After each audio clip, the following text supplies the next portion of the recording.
Good morning बच्चों।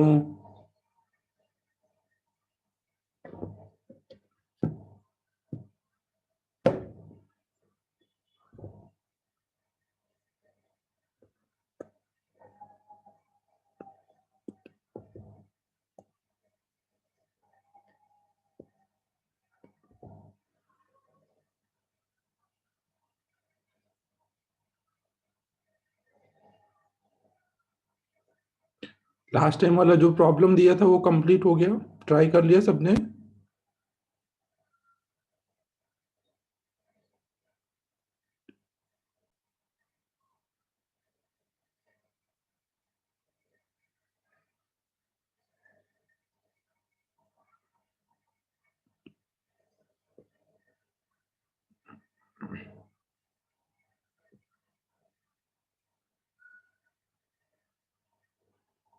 क्या बोल रहा है श्रेयस? दो हुए, दो शुरू नहीं है, श्योर नहीं है। अच्छा, ओके। ठीक है, फिर आज हम लोग सॉल्व करते हैं, तो देखते हैं उसमें फिर श्योर है या नहीं, क्या है। तो स्टार्ट किया जाए।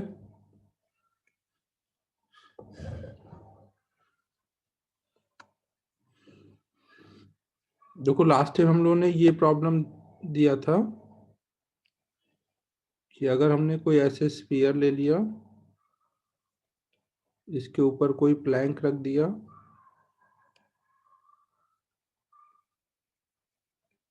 और फिर हम इस पे फोर्स लगा रहे हैं। ये स्फीयर नहीं, वो सिलेंडर लिया था ना, यहाँ पे क्या था, सॉलिड सिलेंडर लिया था। ये प्लैंक है, दोनों का मास हम ले लिया था और ये ग्राउंड पर है।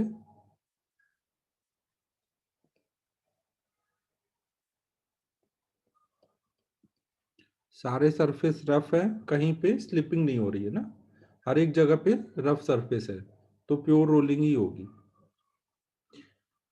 दोनों का मास कुछ एम ले लिया है, तो हम देखो यहाँ पे अब कैसे सोचेंगे।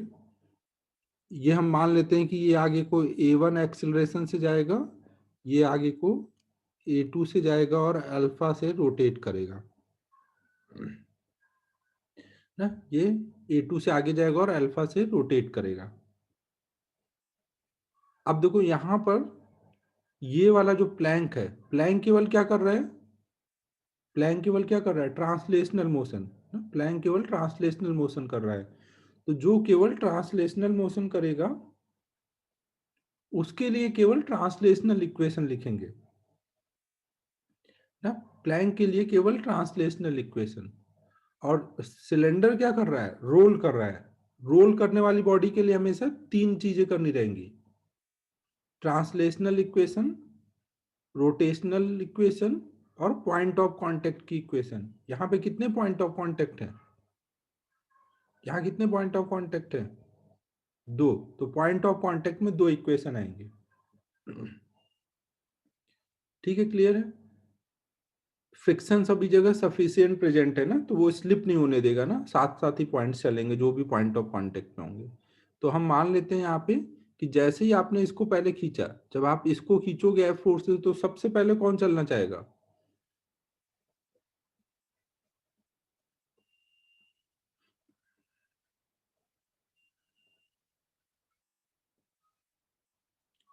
प्लैंक। हाँ, सबसे पहले प्लैंक चलना चाहेगा। जब प्लैंक चलेगा तो सिलेंडर का ऊपर वाला पॉइंट क्या दिखेगा, कि मेरे ऊपर वाला पॉइंट आगे जाना चाह रहा है, तो वो क्या करेगा फिर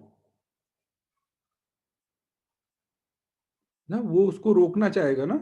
जब भी दो पॉइंट कांटेक्ट में हैं और एक पॉइंट अगर चलना चाहेगा तो दूसरा पॉइंट क्या करना चाहेगा, अगर उनके बीच में फ्रिक्शन प्रेजेंट है तो वो क्या करना चाहेगा, उसको रोकना चाहेगा ना।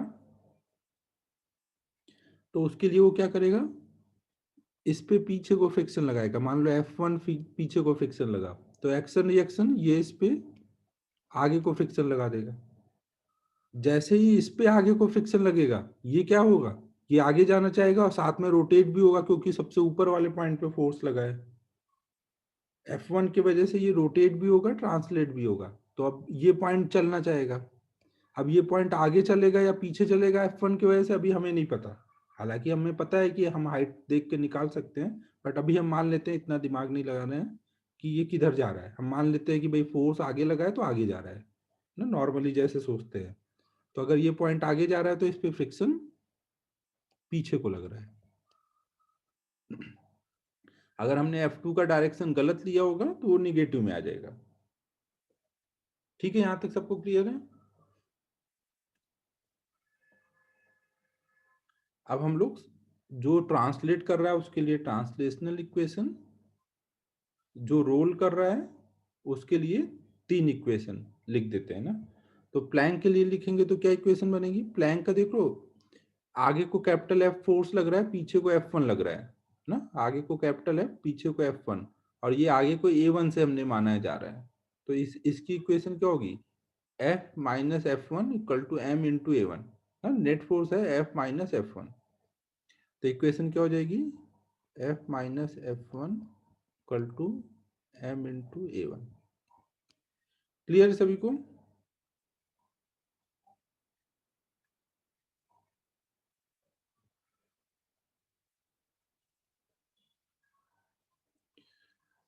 अब इसके लिए लिखते हैं, प्लैंक के लिए। प्लैंक पे देख लो, आगे को F1 लग रहा है, पीछे को F2 लग रहा है।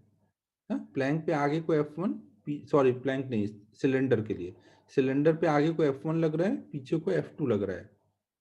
और इन दोनों नेट फोर्स की वजह से ये हमने माना है इधर को जा रहा है A2 से। अब चवन क्या टाइम पास कर रहा है?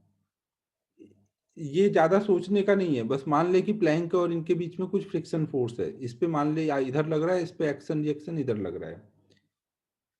अगर गलत मानेगा तो निगेटिव आ जाएगा ना। तूने इसको खींचा तो सिलेंडर ने इस पे पीछे को फ्रिक्शन लगाया, और ये इस पे आगे को लगाएगा एक्शन रिएक्शन। अब सिलेंडर के लिए क्या हो जाएगा? सिलेंडर पे आगे को F1 लग रहा है, पीछे को F2 लग रहा है, और नेट ये आगे को जा रहा है A2 से। तो F1 बड़ा होगा तभी ना F1 वाले डायरेक्शन में जा रहा है। तो इसके लिए ट्रांसलेशनल इक्वेशन क्या हो जाएगी? F1 minus F2 equal to M into A2 ना। ये अभी हमने सिलेंडर की फर्स्ट इक्वेशन लिखी।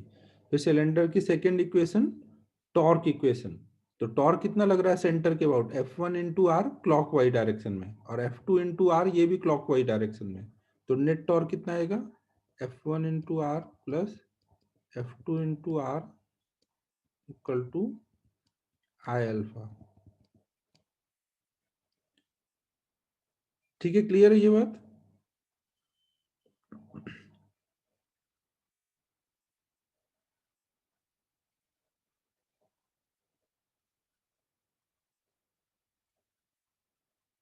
हाँ, और आई किसके अबाउट ले रहे हैं? सेंटर के अबाउट ना।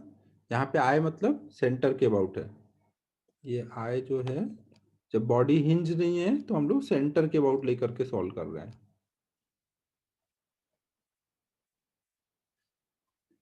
सॉलिड सिलेंडर था तो इसलिए mr² 2। अभी कितने अननोन है? अननोन कितने हैं? F1, F2, A1, A2 alpha. कितने अननोन है ये? 5 है। तो इक्वेशन भी कितने चाहिए होंगे अपन को?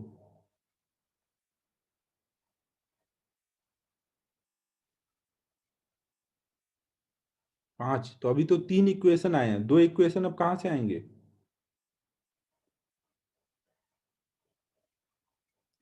हाँ, 2 पॉइंट ऑफ कांटेक्ट है ना, एक ऊपर वाला एक नीचे वाला, तो यहाँ से आएंगे। अब पॉइंट ऑफ कांटेक्ट पे अगर हम देखें ना, ये सिलेंडर का अगर हम ऊपर वाला पॉइंट देखें, ये अगर आगे को A2 से जा रहा है और घूम रहा है अल्फा से, तो इस पॉइंट का एक्सेलरेशन कितना आएगा? ट्रांसलेशनल मोशन की वजह से आगे को A2, और घूमने की वजह से भी आगे को R अल्फा। तो नेट ऊपर वाले पॉइंट का ये आएगा ना।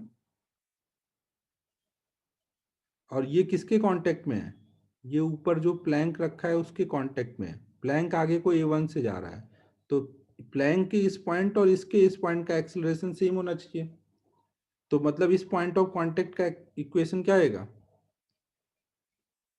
A1 equal to A2 plus R alpha.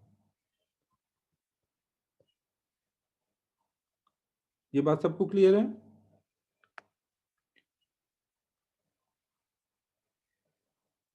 फिर ग्राउंड के लिए जब देखोगे तो जब वो आगे को A2 से जा रहा है और अल्फा से घूम रहा है तो नेट इनका क्या आएगा, ट्रांसलेशनल मोशन की वजह से आगे को A2। सलोनी देखो, जब ये ऐसे घूमेगा तो ये पॉइंट टेंजेंशियल डायरेक्शन में घूमने की वजह से आगे को जाएगा ना, और A2 भी इसी डायरेक्शन में है। ऊपर वाला पॉइंट जो है वो A2 भी आप फॉरवर्ड है और आर अल्फा भी आगे को है, लेकिन नीचे वाले साइड में देखोगे तो ऐसे जब घूमेगा तो आर अल्फा पीछे को आएगा ना, तो यहाँ पे ये दोनों सब्ट्रैक्ट हो जाएंगे। तो इसका इस पॉइंट का एक्सलेशन नेट कितना आ जाएगा, फिर नेट आ जाएगा इसके इस पॉइंट का acceleration A2 minus R alpha.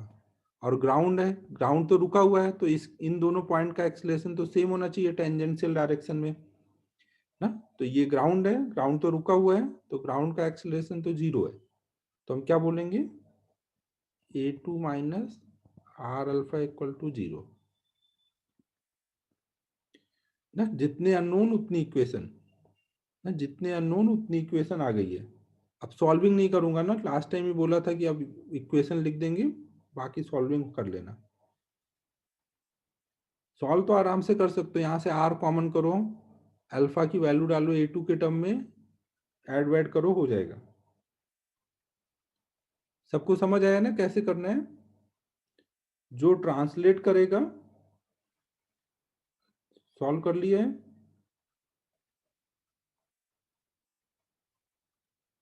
सरायु ये A1 की वैल्यू होगी ना, 8 वाला, 8F/11M, वो A1 की वैल्यू है ना। तो सॉल्व करके आ जा रहा है A1 की वैल्यू। मैंने सॉल्व नहीं किया, देखो ये जो सरायु ने बोला है मैं वही लिख रहा हूँ, 8F/11M, और A2 की वैल्यू, A2 कितना आया है, 4F आया है ना वो।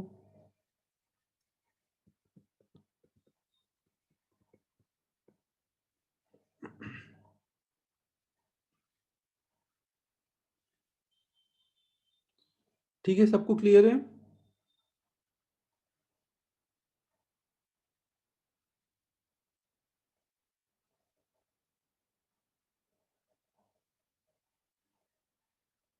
नोट कर लो इसको, फिर नेक्स्ट प्रॉब्लम करते हैं। हमेशा ध्यान रखो, जो ट्रांसलेट करता है उसके लिए ट्रांसलेशनल इक्वेशन, जो केवल रोटेट करता है, केवल रोटेट, रोल नहीं, उसके लिए केवल रोटेशनल इक्वेशन। जो रोल करता है, रोल करने वाली बॉडी के लिए ट्रांसलेशनल, रोटेशनल और पॉइंट ऑफ कांटेक्ट की इक्वेशन ना, हमेशा ये दिमाग में क्लियर रखो कि किसके लिए कौन सी इक्वेशन लिखनी होती है।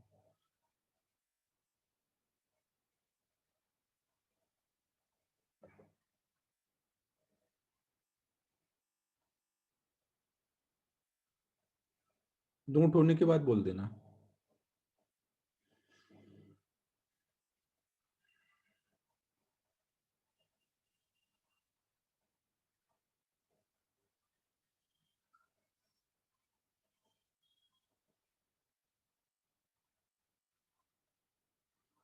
अभी मैंने नई चीज सीखी कि टैब के साथ कैमरे को कैसे यूज करूं, क्योंकि पहले टैब का कैमरा यूज करता था तो हो ही नहीं पा रहा था।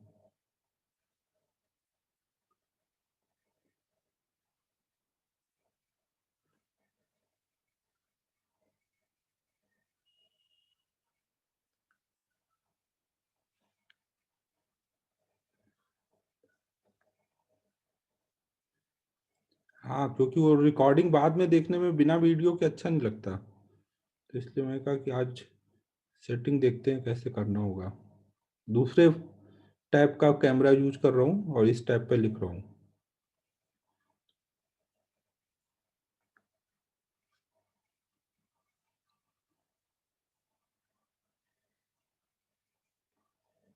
समझाने में थोड़ा सा इजी हो जाता है अगर कैमरा ऑन रहता है तो।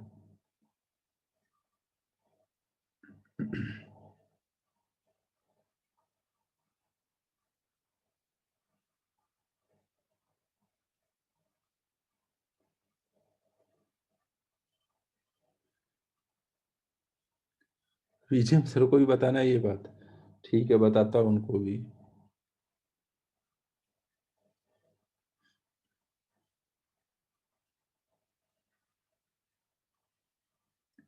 चलो अब नेक्स्ट प्रॉब्लम करते हैं। नेक्स्ट प्रॉब्लम देखो क्या था।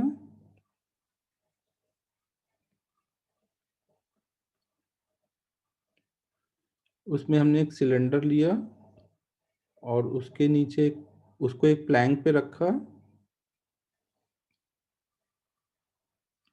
और प्लैंक को हमने ग्राउंड पे रखा।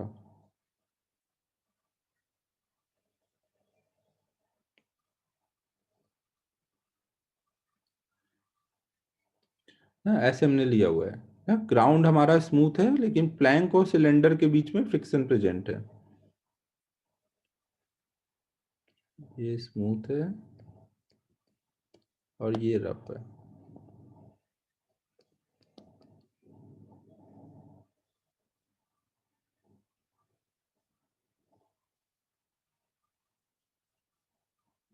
क्या बोला सर ने फिर?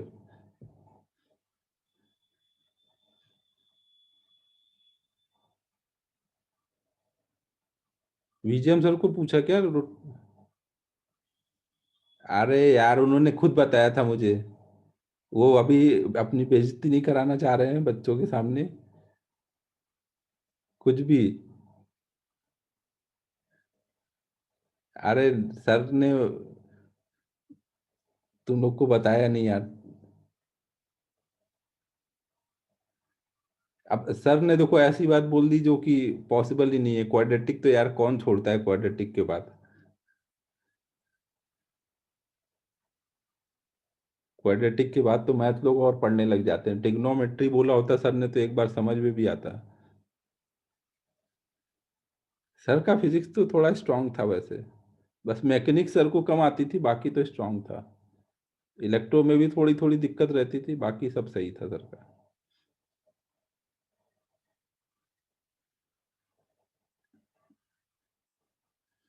तो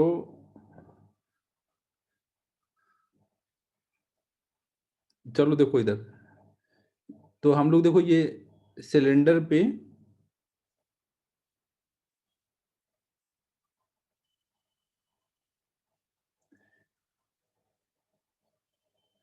अरे नहीं नहीं भाई, तुम लोग नहीं छोड़ना। कोई ऐसा टफ लग रहा है तुम लोगों को?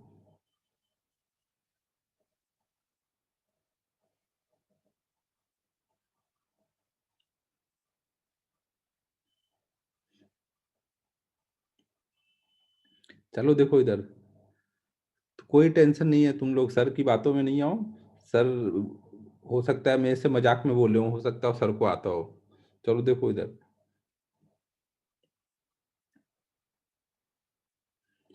तो देखो ये हमने सिलेंडर लिया।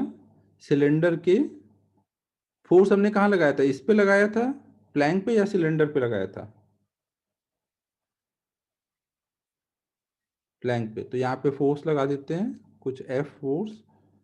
दोनों का मास एम है। और यहाँ रफ है तो यहाँ पे प्योर रोलिंग होगी ना, यहाँ पे स्लिपिंग नहीं होगी। ग्राउंड स्मूथ है ना, तो ग्राउंड पे प्लैंक स्लिप करेगा ग्राउंड पे। अब ग्राउंड पे प्लैंक कैसे रोल कर सकता है? यहाँ तो स्लिपिंग ही हो सकती है ना ग्राउंड पे प्लैंक जब चलेगा तो। लेकिन प्लैंक पे जब सिलेंडर चलेगा तो वहां पे रोलिंग होगी।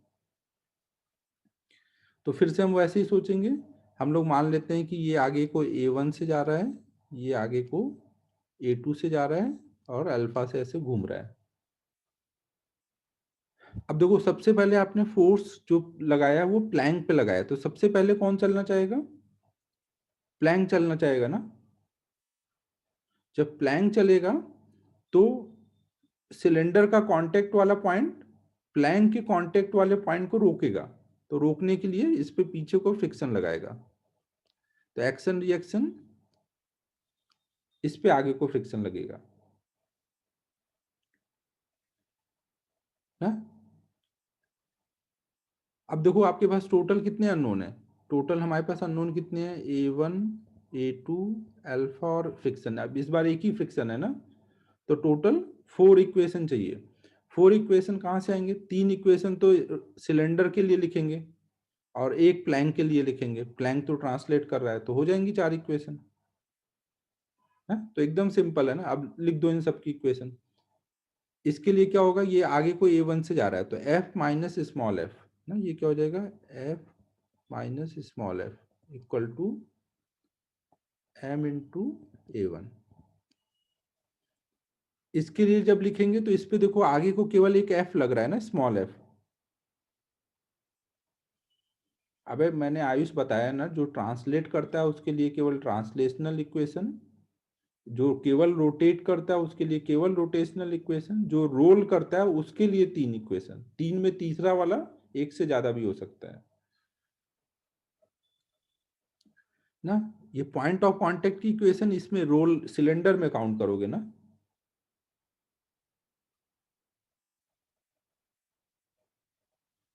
अब श्रेयस, फिर लग रहा है रात भर पढ़ाई कर ली तूने। सिलेंडर पे प्लैंक पे फ्रिक्शन कैसे लगेगा, तू जब आगे खींचेगा तो सिलेंडर लगाएगा उस पे पीछे को फ्रिक्शन, और एक्शन रिएक्शन इस पे आगे लगेगा।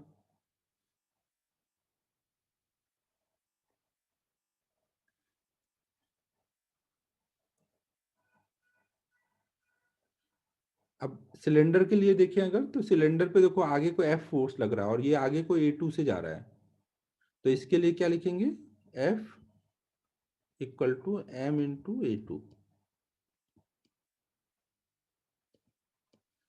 फिर से इसके लिए रोटेशनल इक्वेशन। अब देखो यहाँ पर जो रोटेशन का डायरेक्शन होगा वो किधर को होगा, अगर यहाँ पे फ्रिक्शन ऐसे लग रहा है तो वो ऐसे रोटेट करेगा या ऐसे रोटेट करेगा, क्लॉकवाइज या एंटी क्लॉकवाइज ना, ऊपर को मतलब एंटी क्लॉकवाइज रोटेट करेगा ना, ऐसे रोटेट करेगा। तो टॉर्क इक्वेशन, फ्रिक्शन का टॉर्क देखो इधर कोई आएगा, फ्रिक्शन का टॉर्क जिधर है उधर कोई हमने अल्फा लिया है, तो हम यहाँ लिख सकते हैं F into R equal to I into alpha.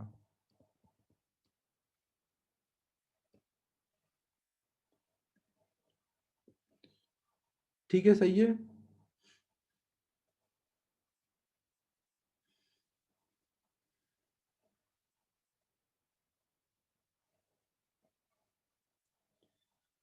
फिर पॉइंट ऑफ कांटेक्ट की इक्वेशन, यहाँ पॉइंट ऑफ कांटेक्ट की इक्वेशन क्या होगी, कोई बताएगा। इस जगह पे पॉइंट ऑफ कांटेक्ट की इक्वेशन क्या होगी।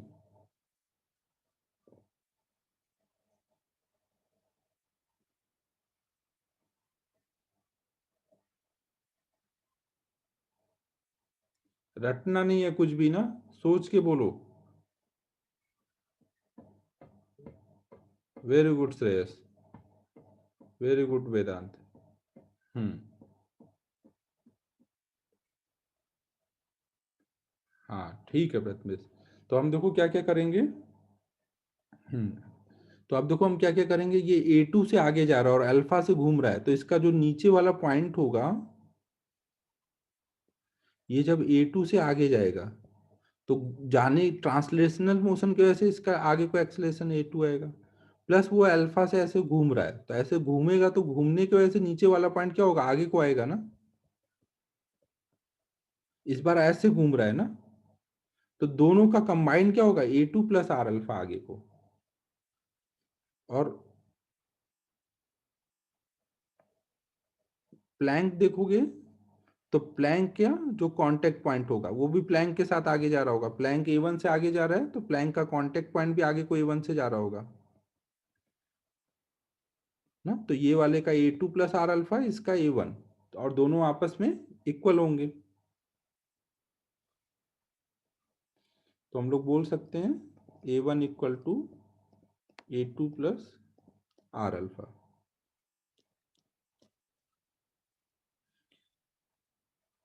ठीक है, समझो।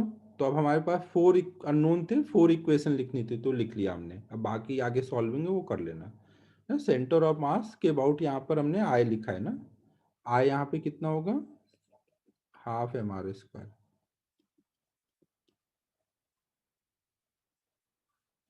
सरायु का कैलकुलेशन बहुत फास्ट है। A1 की वैल्यू आई F/4m, सॉरी 3F/4m, और A2 की वैल्यू आई F/4m। अच्छा पहले से किया हुआ है, यही लिख किया था ना सर आयु तूने। ठीक है, वो नोट कर लो इसको।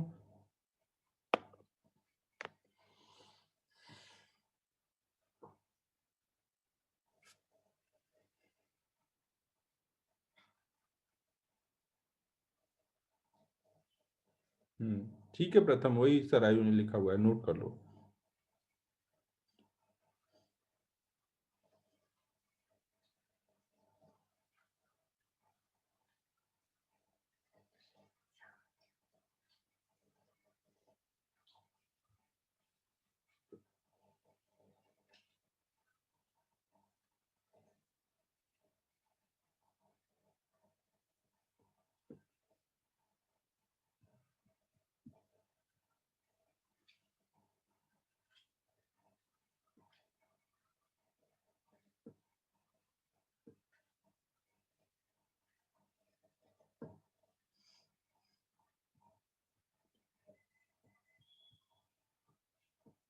नोट होने के बाद बोल देना।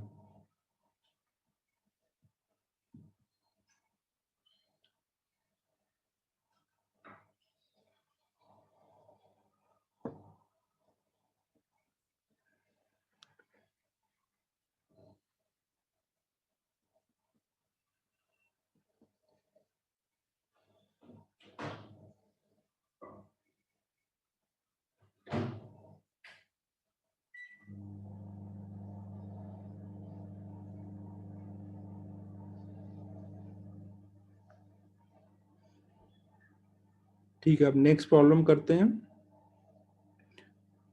नेक्स्ट प्रॉब्लम में हमने देखो क्या देखा था, हमने कोई सिलेंडर लिया था, उसमें थ्रेड रैप कर दिया था ना, उसमें सिलेंडर में थ्रेड रैप करके ऊपर ले जाके वॉल पे कनेक्ट, सीलिंग पे कनेक्ट कर दिया है ना।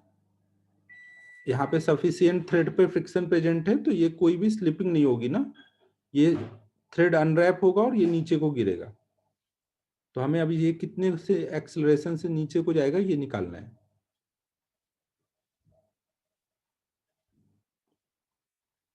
ठीक है, क्वेश्चन क्लियर है सभी को?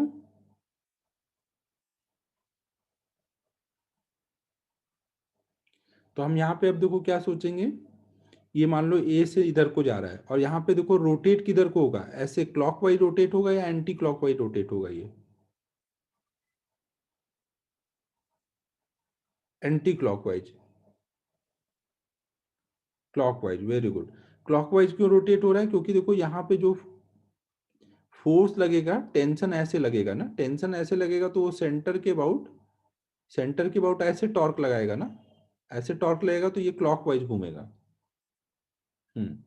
और नीचे को फोर्स mg लग रहा है ना, नीचे को mg लग रहा है, ऊपर को t लग रहा है, तो इसके वजह से ये नीचे को a से जा रहा है और अल्फा से घूम रहा है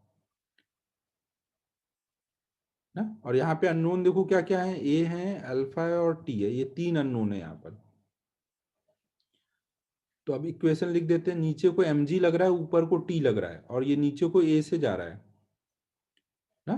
तो mg बड़ा होगा, t छोटा होगा, तो नेट फोर्स कितना हो जाएगा नीचे को, mg minus T equal to m into ए।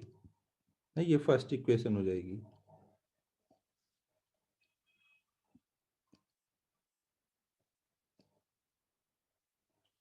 फिर दूसरी टॉर्क इक्वेशन, ये रोल कर रहा है ना, तो इसके लिए तीन लिखनी है ना। टॉर्क इक्वेशन क्या हो जाएगी, T into R, T into, इसकी रेडियस कुछ आर मान लेते हैं, T into R equal to I into alpha.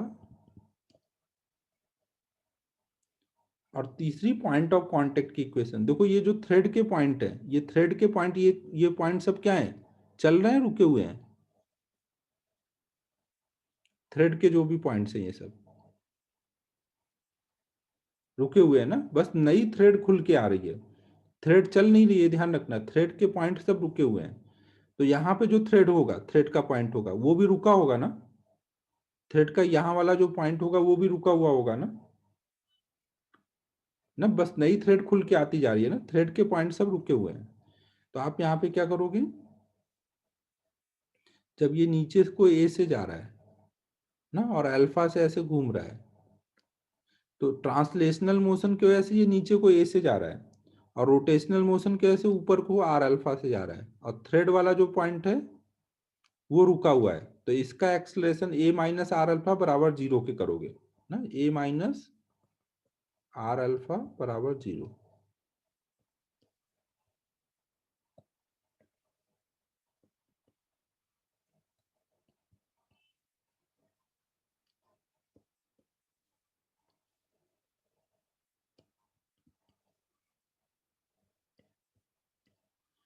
अब 3 अननोन 3 इक्वेशन सॉल्व कर लेंगे।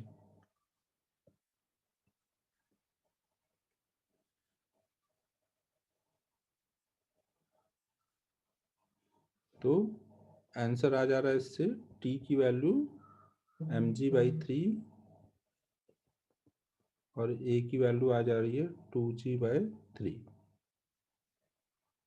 ठीक है, सबको क्लियर हो रहा है ना कैसे करते हैं रोलिंग के प्रॉब्लम? नोट कर लो इसको भी। हाँ, ये थोड़ा ग्राउंड टाइप ही था, जैसे ग्राउंड पे करते थे वैसे यहाँ पे थ्रेड पे रोल हो रहा है एक तरह से। जैसे ग्राउंड पे रोल हुआ था, सेंटर पे फोर्स लगा था, वैसे ही टाइप है। सेंटर पे यहाँ mg लग रहा है एफ की जगह बस, और ग्राउंड की जगह थ्रेड है।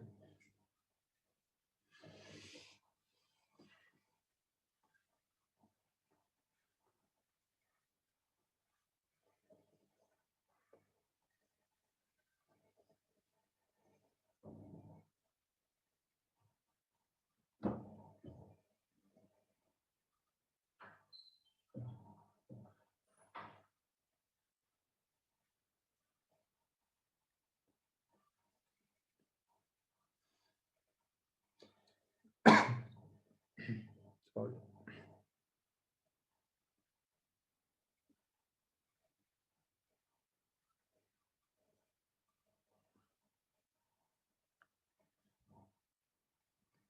ठीक है, अब नेक्स्ट करें।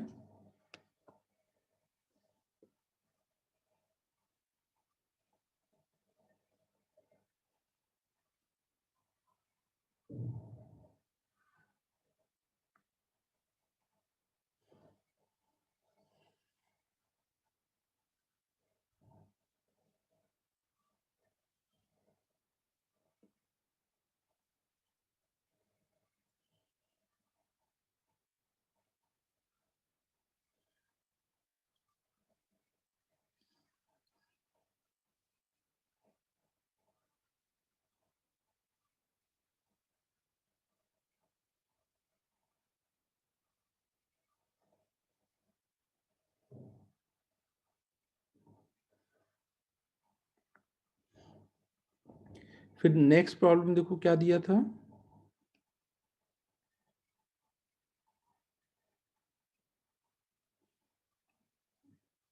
अबे चवन, अभी तो ऐसे ही पढ़ो, थोड़े दिन और रुक जाओ फिर बोर्ड पे पढ़ाएंगे। अभी सेफ नहीं है, भले ही खोल तो दिया गया है, और रुक जाओ अभी थोड़े दिन, एक वीक तो और रुकते ही, अभी 10 दिन।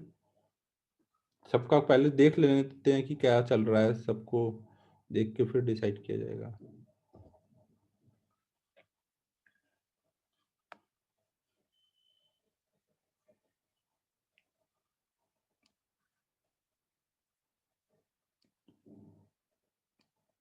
नेक्स्ट प्रॉब्लम देखो, हमने ये किया था कि अगर हम थीटा एंगल पर,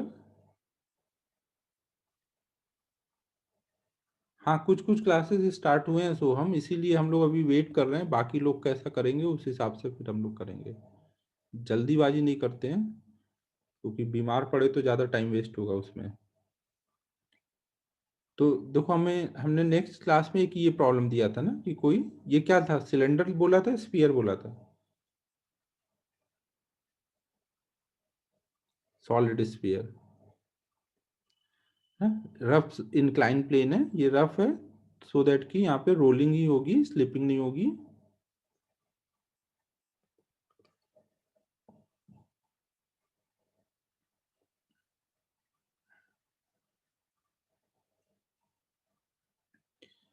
ना, और ये फिक्स इंक्लाइन प्लेन है ना। अब इस पे जब हम इसको छोड़ेंगे तो ये रोल करके नीचे जाएगा ना, रोल करके नीचे जाएगा, तो हमें निकालना है इसका एक्सेलरेशन क्या होगा। तो आप कैसे करोगे, जब आप इसको छोड़ोगे तो इस पे क्या होगा, इधर को इस पे फोर्स लगेगा, mg साइन थीटा ना। mg साइन थीटा इसको क्या कराना चाहेगा, सेंटर पे लग रहा होगा ना, तो इस पूरी बॉडी को ट्रांसलेट कराना चाह रहा होगा ना, तो इसका नीचे वाला पॉइंट भी आगे को ट्रांसलेट करना चाह रहा होगा। जब वो आगे को ट्रांसलेट करेगा तो इंक्लाइन प्लेन वाला कांटेक्ट पॉइंट क्या करेगा, उसको रोकने के लिए पीछे को इस पे फ्रिक्शन लगाएगा ना, इस पे पीछे को फ्रिक्शन लगेगा। फ्रिक्शन के लगते ही क्या होगा, ये ऐसे घूम जाएगा ना, ये ऐसे घूम जाएगा ना। ये जब ऐसे घूमेगा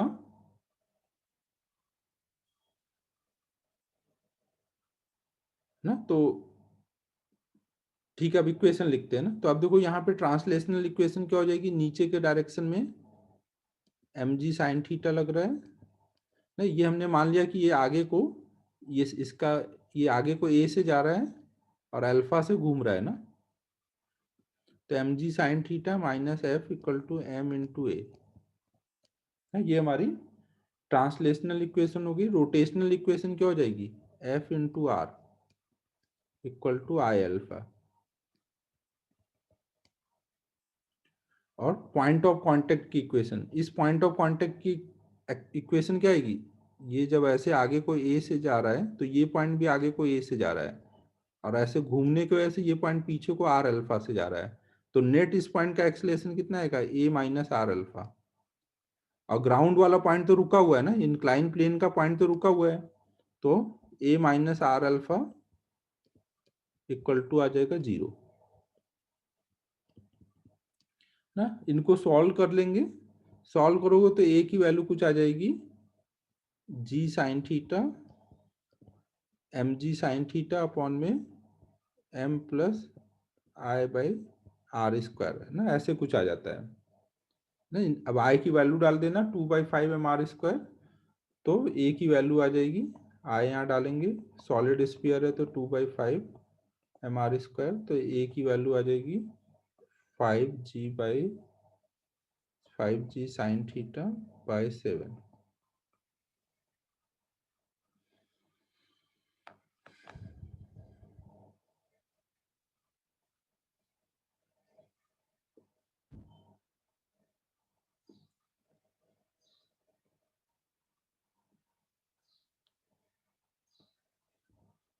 यहाँ पे देखो, अगर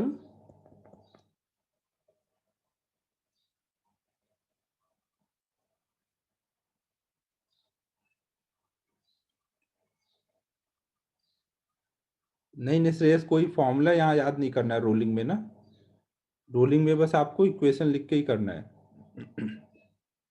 तो यहाँ पे ए जो है इनवर्सली प्रोपोर्शनल टू आई है, तो कभी कंपेयर करने को बोला जाए कि अगर मैंने एक सॉलिड स्फीयर छोड़ा, एक हॉलो स्फीयर छोड़ा, सेम मास है, सेम रेडियस है, तो कौन पहले, कौन फास्ट आएगा, कौन स्लो आएगा, तो आप वो यहाँ पे आई को कंपेयर करके बता सकते हो ना। आई ज्यादा किसका होता है, सॉलिड स्फीयर का या हॉलो स्फीयर का।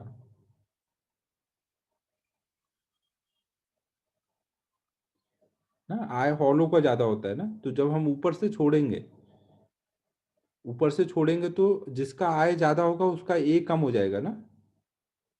आई ऑफ हॉलो जो होगा वो ग्रेटर देन होगा आई ऑफ सॉलिड, जिसका आई ज्यादा उसका ए कम, तो ए ऑफ हॉलो जो होगा वो लेस देन होगा ए ऑफ सॉलिड ना। सॉलिड फास्ट आएगा और हॉलो स्लो आएगा।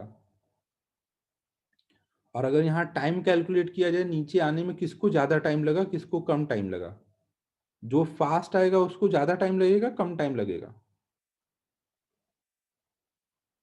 कम लगेगा ना। तो यहाँ पे टाइम जो हॉलो के लिए होगा वो ज्यादा होगा then the time for solid.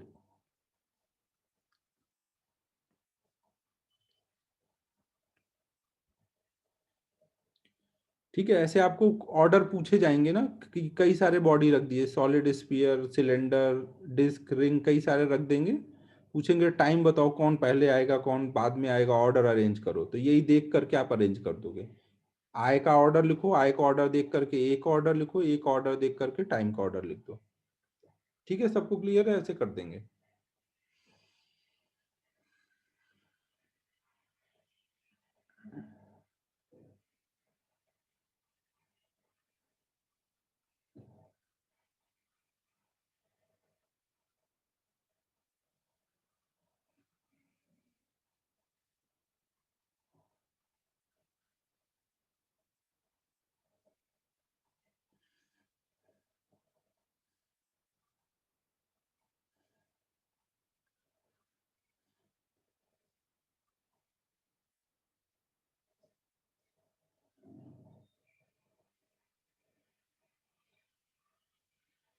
अब एक प्रॉब्लम अभी हम लोग और करने जा रहे हैं जो रोलिंग का नहीं है बट जनरल मोशन से रिलेटेड है, उसमें भी यही सब काम करने होते हैं, इसलिए वो अभी करेंगे।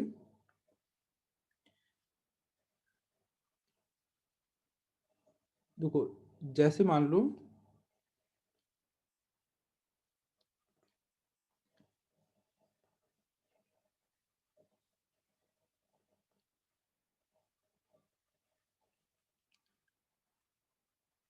हमने 2 थ्रेड का यूज करके एक रॉड को ऐसे हैंग किया हुआ है।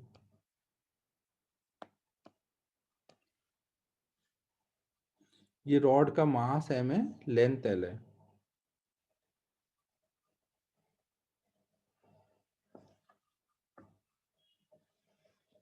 थोड़ा डायग्राम सही नहीं बना, 1 मिनट रुको।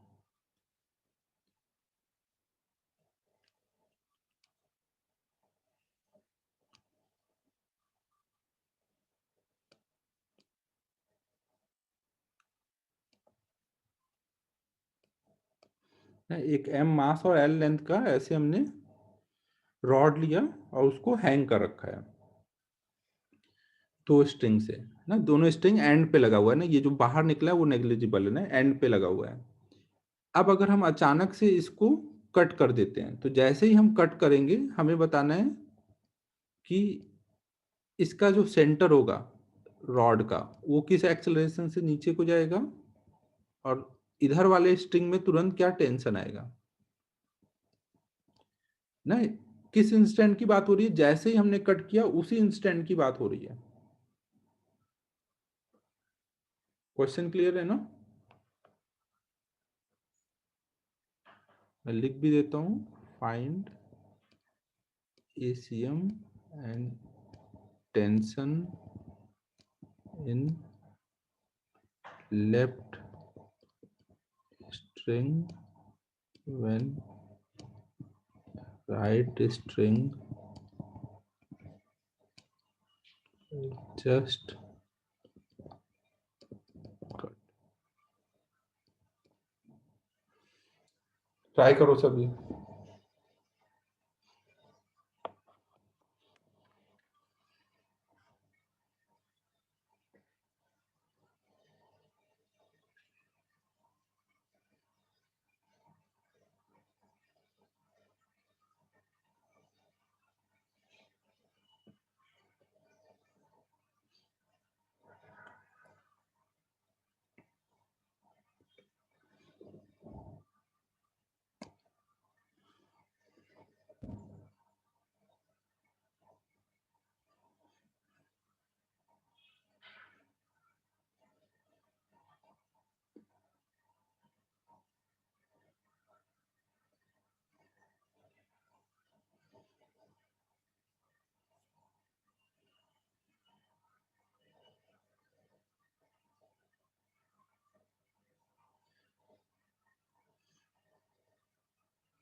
क्वेश्चन सबको क्लियर है ना?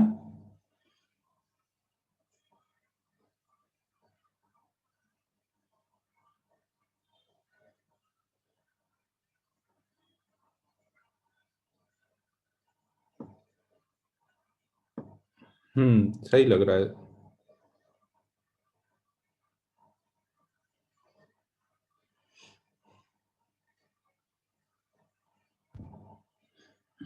टेंशन भी सही लग रहा है।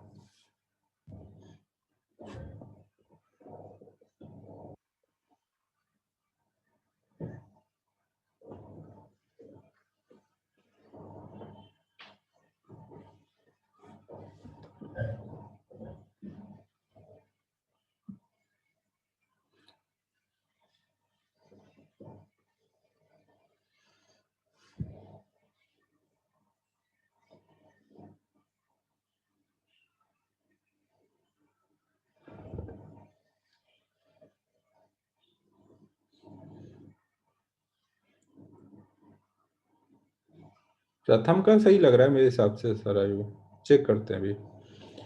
चलो फिर सॉल्व करते हैं इसे। प्रथम तू पहले बता, तूने किया क्या, कैसे कैसे। अनम्यूट करके बता क्या किया तूने। टेंशन कैसे सेम कर दिया।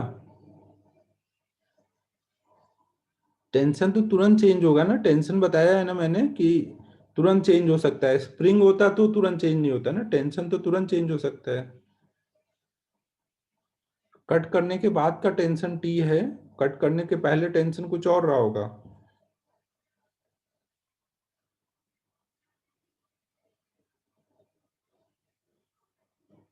सरायु तू बता अनम्यूट करके क्या किया तूने।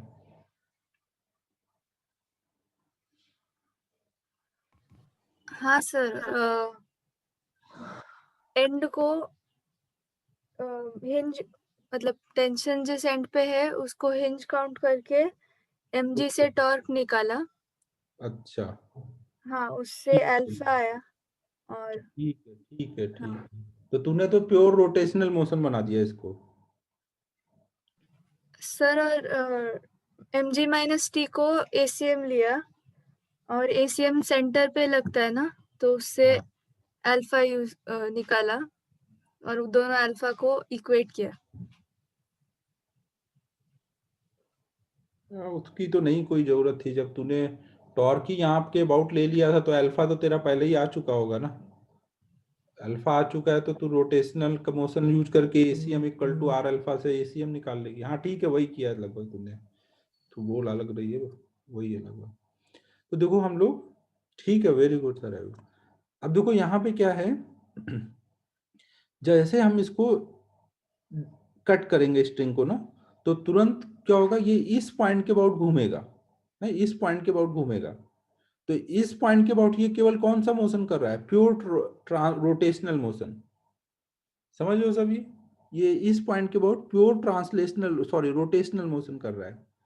लेकिन कट करते ही अगर मैं इस पॉइंट से सोचूं तो ये पॉइंट नीचे को एसीएम से जा रहा है, और इसके अबाउट यहाँ पे जो टेंशन लग रहा है टी, वो उसको ऐसे घुमा रहा है ना। तो सेंटर आगे को जा रहा है एसीएम से, और सेंटर के अबाउट बॉडी घूम रही है। तो सेंटर से सोचेंगे तो जनरल मोशन दिखेगा, लेकिन इस पॉइंट से तो सोचेंगे तो केवल रोटेशनल मोशन दिखेगा। ठीक है, क्लियर है।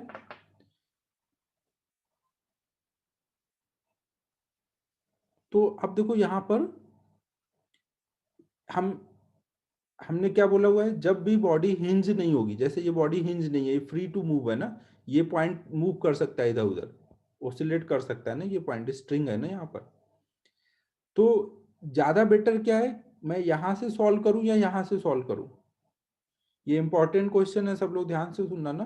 मैं यहां से सॉल्व करूं या यहां से सॉल्व करूं।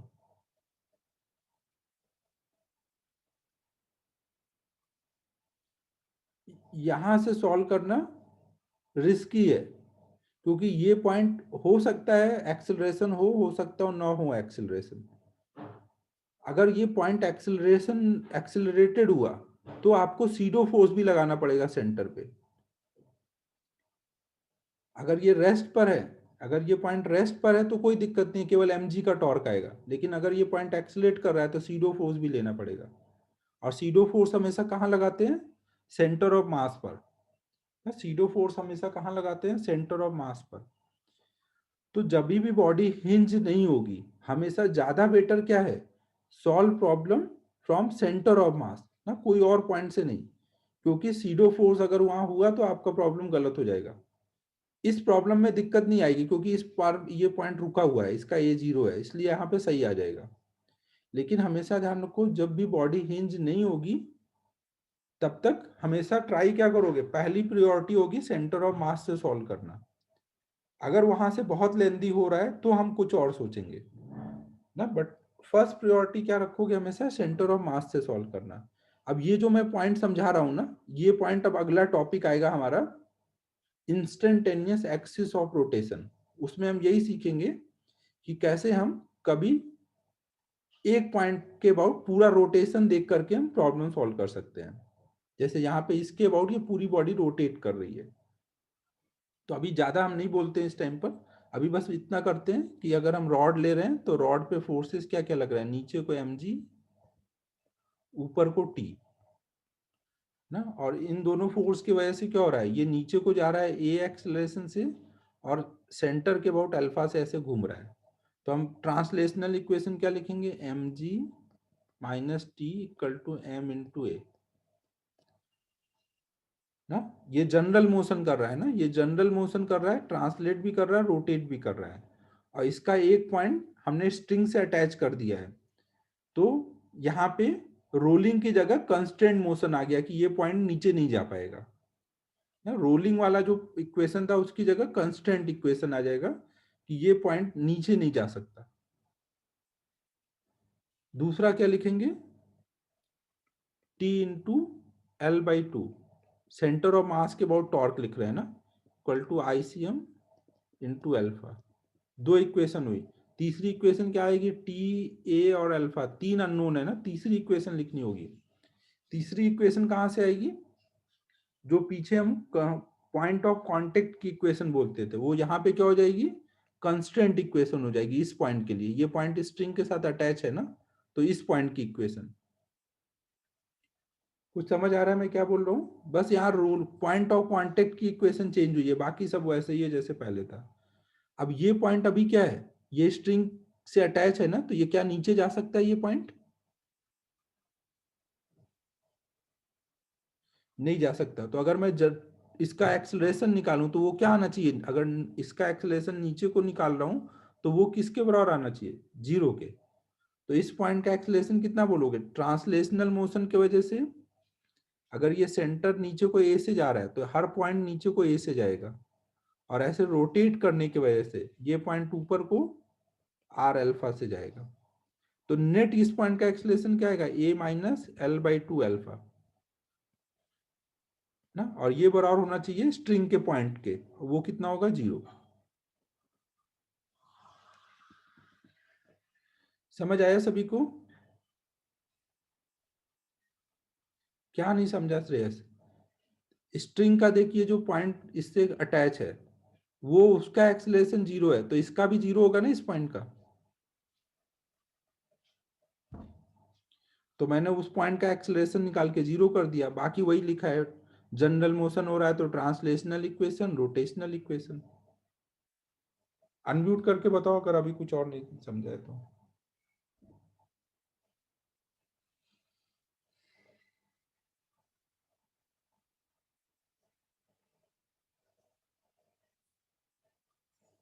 जनरल मोशन इसलिए क्योंकि देखो सेंटर आगे जा रहा है, सेंटर के अबाउट बॉडी घूम रही है। हाँ, ये पॉइंट ऑफ कांटेक्ट जैसा लिखा है।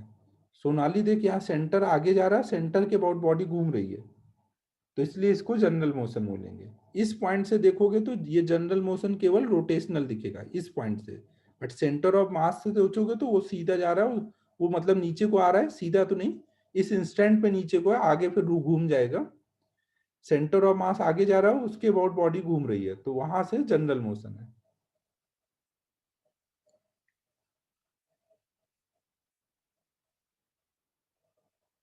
यहाँ पे पॉइंट ऑफ कांटेक्ट नहीं है तो इसलिए इसको हम कंस्टेंट इक्वेशन बोलेंगे ना, ये हमारी कंस्टेंट इक्वेशन है। कंस्टेंट क्या था इस पॉइंट पे, इस पॉइंट पे कंस्टेंट था कि ये नीचे नहीं जा सकता, स्ट्रिंग से अटैच कर दिया है ना। यहाँ पर ये पॉइंट अटैच था ना, तो यही इस पे कंस्टेंट लगा दिया आपने ना कि ये पॉइंट जा नहीं सकता, तो उस चीज की इक्वेशन जो आपने कंस्टेंट लगाया उसकी।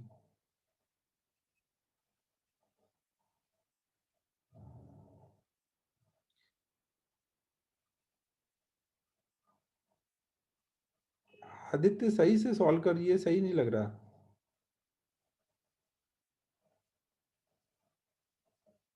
सॉल्व आई की वैल्यू ml स्क्वायर बाई,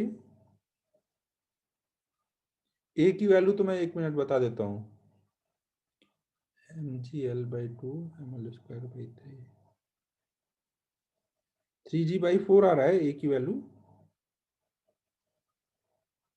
देख लो, अब ये कैलकुलेशन आगे कर लो ना, 3 अननोन है, 3 इक्वेशन लिख दी है, वो सॉल्व कर लो।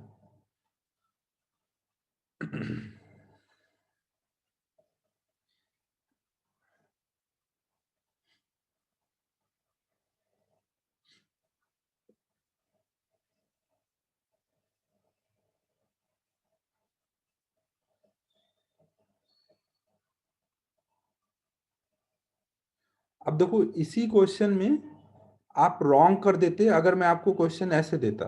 ये नोट कर लो, मैं अगला क्वेश्चन देता हूं।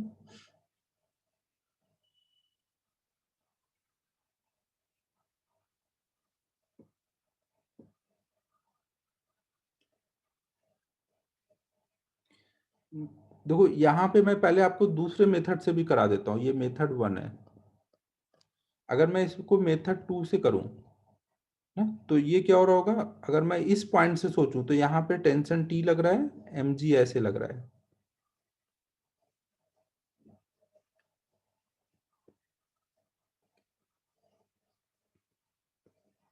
तो mg के इस पॉइंट के अबाउट अगर मैं टॉर्क सोचूं तो mg का टॉर्क इसको ऐसे घुमा रहा है अल्फा से ना। और अल्फा ध्यान रखना बॉडी के हर एक पॉइंट के अबाउट सेम होता है। तो इस पॉइंट से अल्फा देखूं या मिड पॉइंट से या कहीं से भी देखूं, अल्फा सेम आएगा। तो टेंशन का तो टॉर्क इस पॉइंट से सोचोगे तो 0 आएगा ना। इस पॉइंट से केवल क्या हो रहा है, ये पॉइंट रुका हुआ है, इस पॉइंट के अबाउट पूरी बॉडी घूम रही है। तो यहां से केवल कौन सा मोशन दिखेगा, रोटेशनल। रोटेशनल दिखेगा तो केवल कौन सी इक्वेशन लिखोगे, केवल रोटेशनल इक्वेशन। केवल रोटेशनल इक्वेशन क्या होगी, torque equal to I alpha ना। ये सब एंड के अबाउट लिखोगे। एंड के अबाउट टॉर्क कितना है, M G into L by two equal to end के अबाउट आई कितना आएगा, M L square by three into alpha. तो इससे एक एल कट जाएगा, एम कट जाएगा, अल्फा की वैल्यू आ जाएगी 3g/2l। नहीं, ये अल्फा आ गया। तो सेंटर ऑफ मास क्या हो रहा है, इस पॉइंट के अबाउट रोटेट कर रहा है ना। तो सेंटर ऑफ मास का एक्सेलरेशन क्या लिखोगे, अगर कोई बॉडी केवल रोटेट कर रही है तो कोई भी पॉइंट का एक्सेलरेशन कैसे लिखते हैं, आर अल्फा करके ना। सेंटर ऑफ मास का अगर चाहिए तो आर कितना लेंगे, l/2 इंटू अल्फा कितना है 3g/2l। तो एसीएम आ गया 3g/4 है, एसीएम आ गया। अब आप ट्रांसलेशनल इक्वेशन लिख के टी निकाल सकते हो, पूरी बॉडी की ट्रांसलेशनल इक्वेशन लिख लो। हाँ तो देखो ये सही है, ये सही है, लेकिन इस सही में भी आपको नहीं पता चला कि कब ये रॉन्ग हो जाता। इस सिचुएशन में नहीं रॉन्ग हुआ। अब मैं अगला प्रॉब्लम देता हूं, उसमें आपको समझ आएगा कि कैसे ये रॉन्ग भी हो सकता है। हमेशा अबे श्रेयस देख, इसमें बस आपको क्या करना है, जब मैंने इसको कट किया तो ये इस पॉइंट के बाद घूमता दिखेगा। हाँ प्रथम, ना ये इस पॉइंट के बाद घूमता दिखेगा। तो यहाँ पे आप इस पॉइंट से इस पूरी बॉडी को रोटेशनल मोशन लेके सॉल्व कर सकते हो। ये केवल मैंने फिक्स एक्सिस के अबाउट रोटेशन करा दिया है, समझ ऐसे। यस, ये मैंने एक तरह से यहाँ पे ये हिंज है और इसके अबाउट घूम गया है, तो फिक्स एक्सिस के अबाउट रोटेशन कराया है। लेकिन ये फिक्स एक्सिस कब एक्सेलरेट कर जाएगा आपको पता नहीं चलेगा अगर आपने ध्यान नहीं दिया तो। इसलिए मैं क्या बोल रहा हूँ, ऑलवेज प्रेफर सेंटर ऑफ मास ना। इक्वेशन लिखने के लिए ऑलवेज मेथड 1 को प्रेफर करना है मेथड 2 पे। अबे यार तू आज भी उसी पे फंसा हुआ है। अगर मैंने इसको फिक्स एक्सिस के अबाउट रोटेशन कराया है तो फिक्स एक्सिस के अबाउट रोटेशन में कोई भी पॉइंट का एक्सेलरेशन कितना आएगा, टेंजेंशियल एक्सेलरेशन आर अल्फा और सेंटीपिटल आर ओमेगा स्क्वायर। अभी शुरू में ओमेगा 0 है ना, छोड़ा है तो अभी तो केवल टेंजेंशियल होगा ना आर अल्फा। अभी ये पॉइंट फिक्स एक्सिस है ना, फिक्स एक्सिस एंड जो है उसका फिक्स है, तो फिक्स है तो इसके अबाउट पूरी बॉडी ऐसे घूम रही है। तो सेंटर का एक तो टेंजेंशियल एक्सेलरेशन आ जाएगा आर अल्फा, और सेंट्रीपिटल वाला पार्ट उसका 0 है क्योंकि अभी हमने जस्ट कट हुआ है तो ओमेगा 0 है। तो बस एक ही एक्सेलरेशन आएगा ना सेंटर ऑफ मास का R alpha. Centre of mass के लिए आर कितना लेंगे, l/2।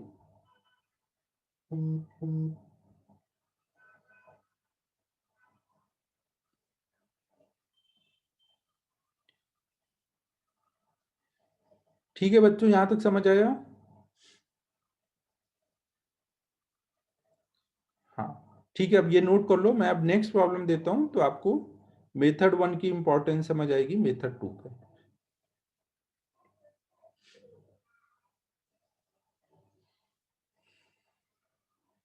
नोट सारा करना है प्रथम, नोट सारा करना है।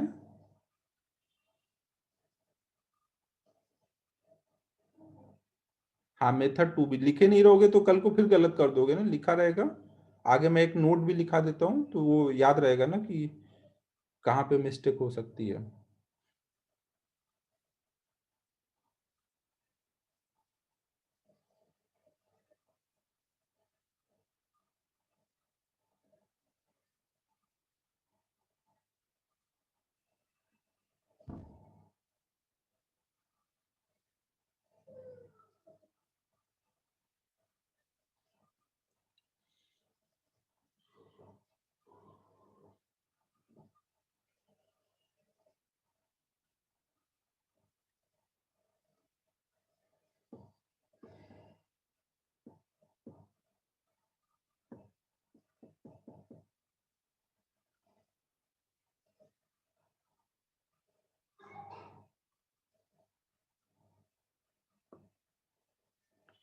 अब यहाँ पे एक पॉइंट नोट करो,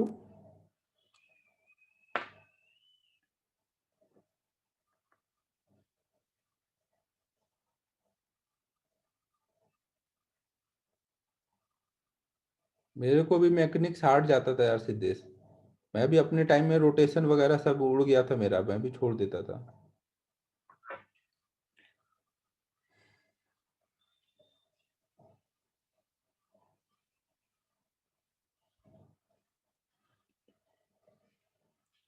मैं एक्चुअली जिस कोचिंग में पढ़ा था वहाँ पे फिजिक्स के टीचर ही नहीं थे, मैथ और केमिस्ट्री वाले मिल के फिजिक्स पढ़ाते थे, तो मेरा फिजिक्स की तो लंका ही लग गई थी।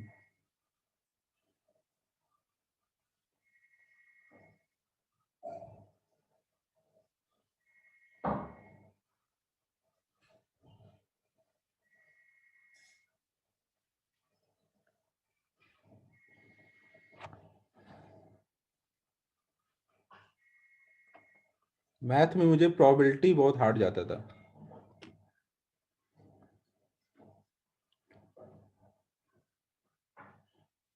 तो अब यहाँ पे हम लोग एक नोट लिखेंगे। नोट देखो क्या है कि if body is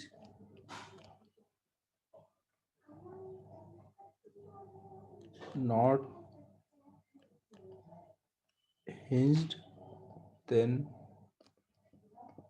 always prefer to solve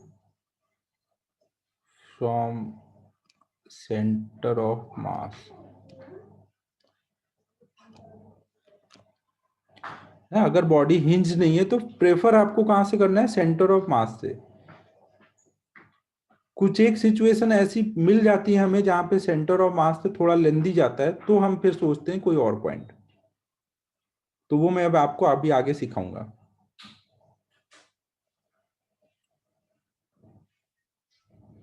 ये नोट कर लो, फिर ये प्रॉब्लम देखो ना, ये प्रॉब्लम से आपको समझ आ जाएगा कि मैं क्या बोल रहा हूँ।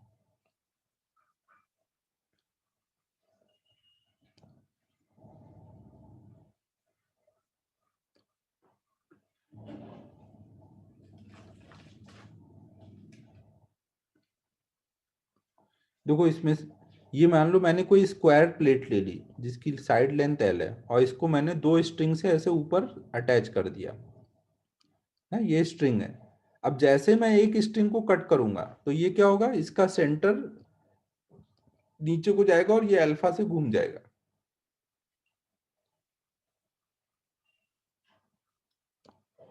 ना। तो ये स्क्वायर प्लेट है ना।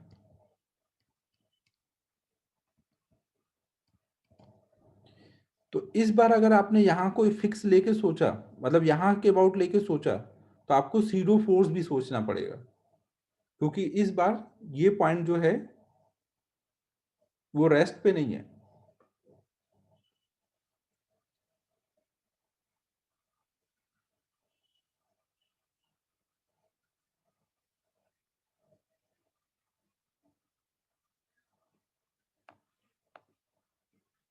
पहले आप सोच लो फिर मैं बताता हूँ ना, आप पहले खुद से सोचो फिर मैं बताता हूँ।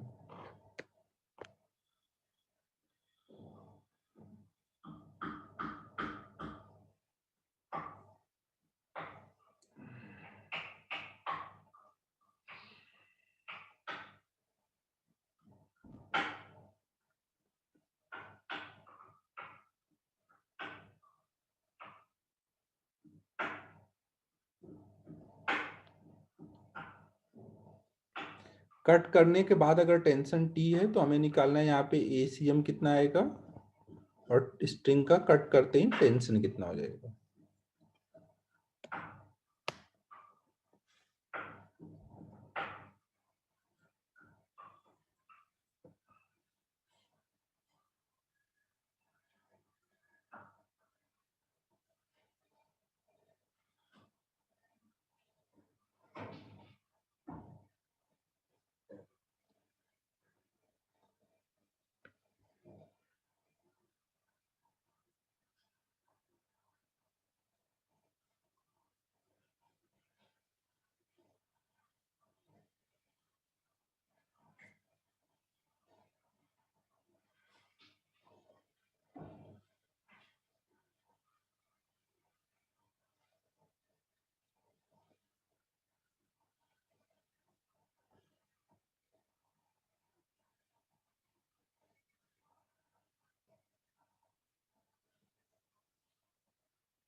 ठीक है, अब देखो सॉल्व करते हैं। इसका मास कुछ m ले लेना प्लेट का। देखो पहले तो मैं आपको ये समझा दूं कि इस बार वो पॉइंट रेस्ट पे कैसे नहीं है। यहाँ पे बस इस पेज पे ये समझ लेते हैं, अगले पेज पे सॉल्व करता हूँ। देखो जब ये स्क्वायर प्लेट नीचे को A से गिरेगी, जैसे मैं इसको कट करूंगा सेंटर का एक्सेलरेशन किधर को होगा, नीचे को होगा ना। A है कि नहीं, सेंटर का एक्सेलरेशन नीचे को A होगा और सेंटर के अबाउट पूरी बॉडी ऐसे अल्फा से घूमेगी। तो जब ऐसे अल्फा से घूमेगी तो इस पॉइंट का क्या क्या एक्सेलरेशन आएगा।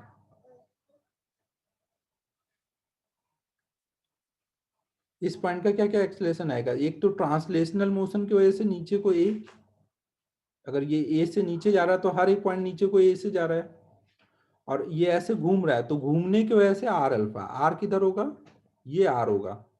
और आर अल्फा हमेशा किधर होता है, उस रेडियस से 90 डिग्री पर। तो ये जो भी आर होगा वो आर अल्फा। ये बात समझ आ रही है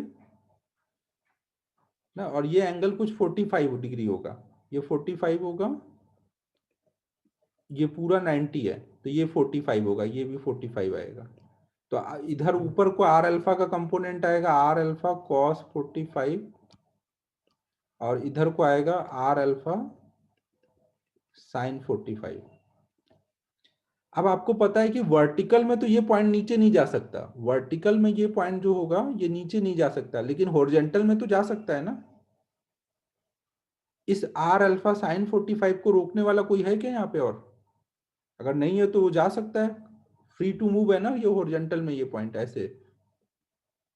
वर्टिकल में जा नहीं जा सकता है, तो वर्टिकल के लिए यहाँ पे कंस्ट्रेंट इक्वेशन क्या लिखोगे, वर्टिकल डायरेक्शन में लिखोगे A equal to R alpha cos 45। ये केवल वर्टिकल का कंस्ट्रेंट इक्वेशन है, हॉरिजॉन्टल में ये पॉइंट चल रहा है। अब अगर ये हॉरिजॉन्टल में चल रहा है मतलब हॉरिजॉन्टल में इस पॉइंट का एक्सेलरेशन है, तो अगर मैं इस पॉइंट को लेकर सोचूंगा तो मुझे सीडो फोर्स लगाना पड़ेगा सेंटर ऑफ मास पे। जो भी बाकी फोर्सेस है उनके अलावा सीडो फोर्स का भी टॉर्क आएगा। तो अगर आपने वो नहीं लिया तो आपका प्रॉब्लम रॉन्ग हो जाएगा। समझ आ रहा है मैं क्या बोल रहा हूँ।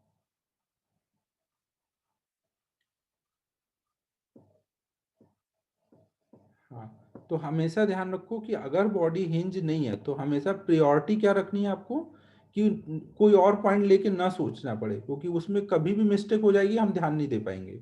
हमेशा प्रेफर करना है सेंटर ऑफ मास से सोचे। सीडो फोर्स, क्योंकि जब आप इस पॉइंट से सोच रहे हो, इस पॉइंट से सोचो और इस पॉइंट का एक्सेलरेशन है ना, तो इस पॉइंट का एक्सेलरेशन है, तो इस पॉइंट के अपोजिट में आपको एक सीडो फोर्स लेना पड़ेगा ना। आप सोच रहे हो कि इस पॉइंट के अबाउट केवल रोटेशनल मोशन हो रहा है। हाँ, ये हॉरिजॉन्टल में एक्सेलरेशन है ना, तो इधर को आपको लगाना पड़ेगा सीडो फोर्स।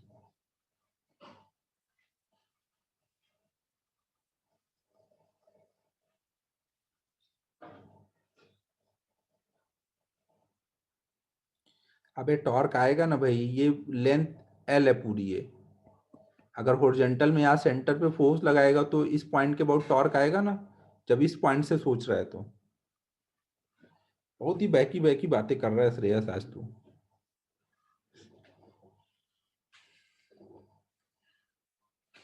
ठीक है बच्चों, समझ रहे हो ना?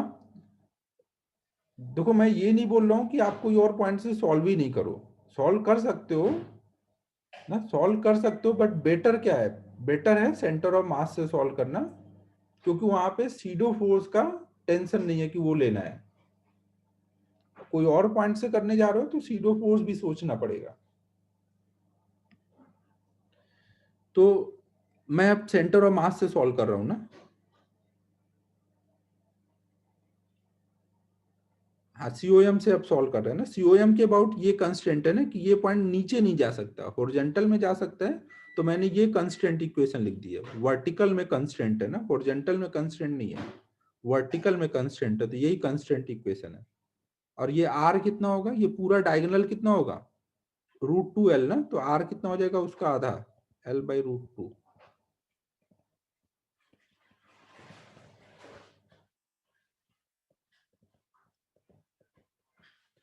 ये हमारी पहली इक्वेशन, ये मैंने कंस्टेंट इक्वेशन पहले लिख दी ना, बाकी इक्वेशन अब लिख देता हूँ। समझ आ रहा है? मैं सेंटर ऑफ मास से सॉल्व कर रहा हूँ ना। ये नोट कर लो कंस्टेंट इक्वेशन, बाकी अगले पेज पे लिखता हूँ।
अबे प्रथम अभी और इक्वेशन तो लिखने दे, एक इक्वेशन लिख के थोड़ी वैल्यू आ जाएगी। यहाँ पे अननोन कितने हैं, ए है अननोन, एसीएम, टी है अननोन, अल्फा है अननोन, तीन अननोन है ना, तो तीन इक्वेशन लिखेंगे।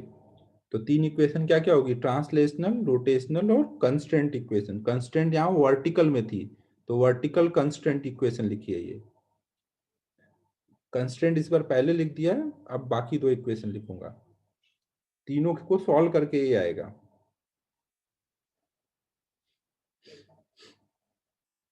सेंटर को अगर हम लोग कुछ ओ बोल देते हैं तो यहाँ सेंटर से सोच रहे हैं ना।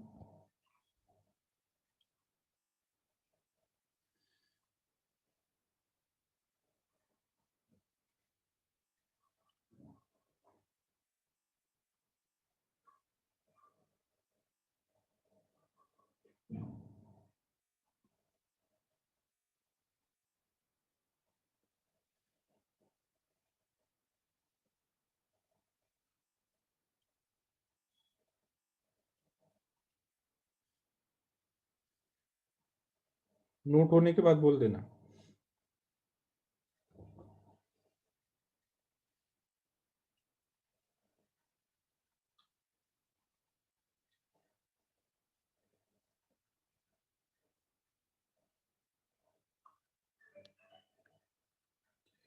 तो अब इक्वेशन मैं इधर लिखता हूँ ना, तो वो यहाँ पे क्या क्या हुआ, जैसे मैंने उधर वाला साइड, इधर वाली स्ट्रिंग कट की, तो फोर्सेस क्या क्या लग रहे हैं, नीचे को mg लग रहा है, यहाँ पे इस एंड पे ऊपर को t लग रहा है, और इन सब की वजह से क्या हुआ, ये नीचे को a से गया और अल्फा से ऐसे घूम गया। तो ये जो पॉइंट है उसके हमने इक्वेशन लिखे, एक्सेलरेशन लिखा, तो वर्टिकल वाला एक्सेलरेशन हमने इसका जीरो कर दिया, इस पॉइंट का ना, हॉरिजॉन्टल जीरो नहीं किया। तो एक इक्वेशन मुझे वहां से मिल गई। दूसरी इक्वेशन मैं कहां से लिखूंगा, नीचे को mg लग रहा है, ऊपर को t, और ये नीचे को a से जा रहा है, तो वो क्या हो जाएगा, mg minus T equal to m into A. ये किसका है, सेंटर ऑफ मास का एक्सेलरेशन है ना। और फिर टॉर्क इक्वेशन लिखूंगा तो mg तो सेंटर ऑफ मास से ही जा रहा है, तो उसका तो टॉर्क 0 होगा। t का टॉर्क आएगा ना, t का टॉर्क कितना लेंगे, ये डिस्टेंस कितनी है, परपेंडिकुलर डिस्टेंस हिंज से जहां से के अबाउट टॉर्क देख रहे हैं l/2, तो t इंटू l/2 ये इक्वल टू आई अल्फा ना। रेक्टेंगुलर प्लेट का उसके सेंटर से उसके प्लेन के परपेंडिकुलर, आई क्या होगा ना, रेक्टेंगुलर प्लेट है तो उसका उसके प्लेन के परपेंडिकुलर ना, ऐसे इसके अबाउट हम लोग आई निकाल रहे हैं। तो सीडो फोर्स का टॉर्क क्यों आएगा, सेंटर ऑफ मास से सोच रहे हैं ना, सेंटर ऑफ मास से सोचोगे और सीडो फोर्स हमेशा सेंटर ऑफ मास पे ही लगता है, तो कोई टॉर्क आएगा सीडो फोर्स का।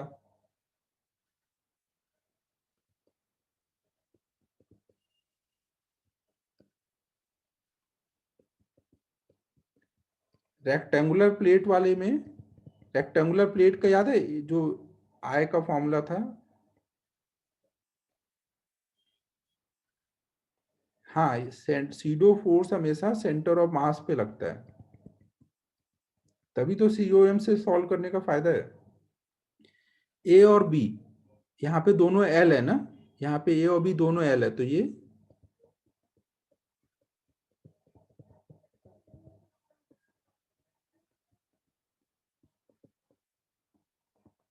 आई की वैल्यू है ना, स्क्वायर प्लेट के लिए आई की वैल्यू क्या है यहाँ पर, ml²/6।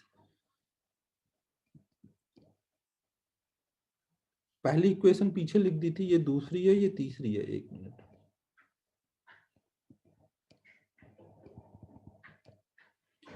तो 3 इक्वेशन है, 3 अननोन है, अब इनको सॉल्व कर लेंगे। सबको अच्छे से चमका भाई मैं क्या बोल रहा हूँ, हाँ बताओ सर आयु।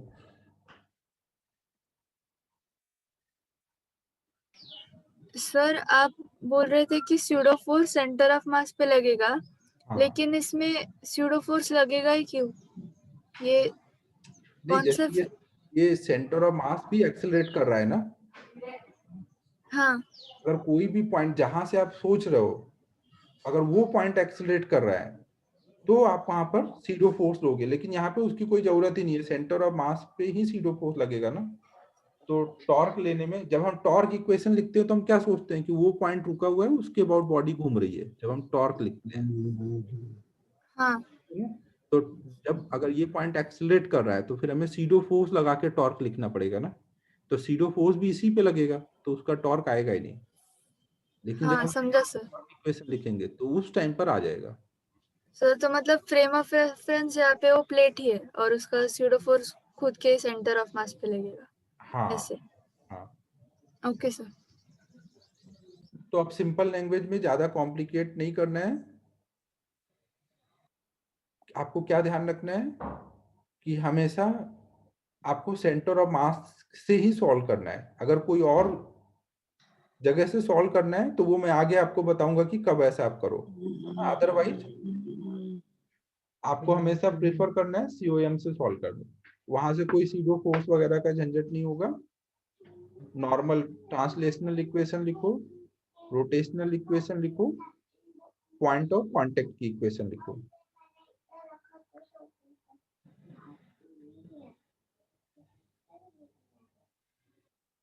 ठीक है बच्चों,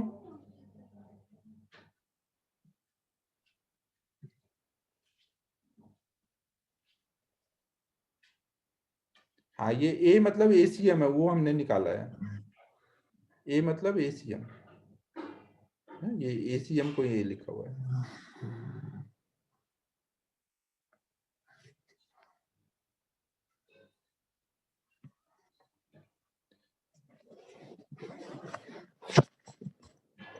अब वो 3 इक्वेशन इनको सॉल्व कर लेना है ना, अब सॉल्विंग मत करो भाई, इक्वेशन तो सिंपल सिंपल है, ये तो आराम से सॉल्व हो जाएंगे, इनमें कुछ भी लेंदी नहीं है।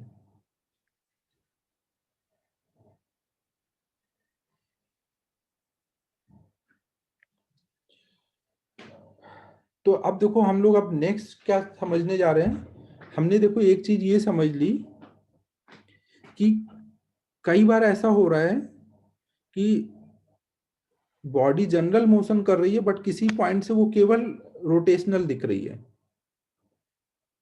ना। कई बार बॉडी क्या होगी, जनरल मोशन कर रहेगी लेकिन किसी पॉइंट से वो केवल रोटेशनल दिखेगी।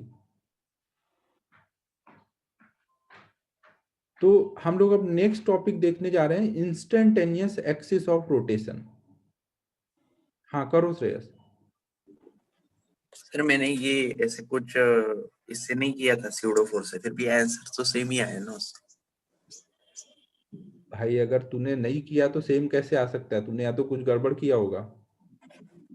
नहीं सर मैंने ये नहीं किया डायरेक्ट, क्या लगाया मुझे व्हाट्सएप पे भेज देना, मैं चेक कर लूंगा एक बार कैलकुलेशन। जादू नहीं होता भाई, ये गड़बड़ है तो है, मतलब नहीं आएगा।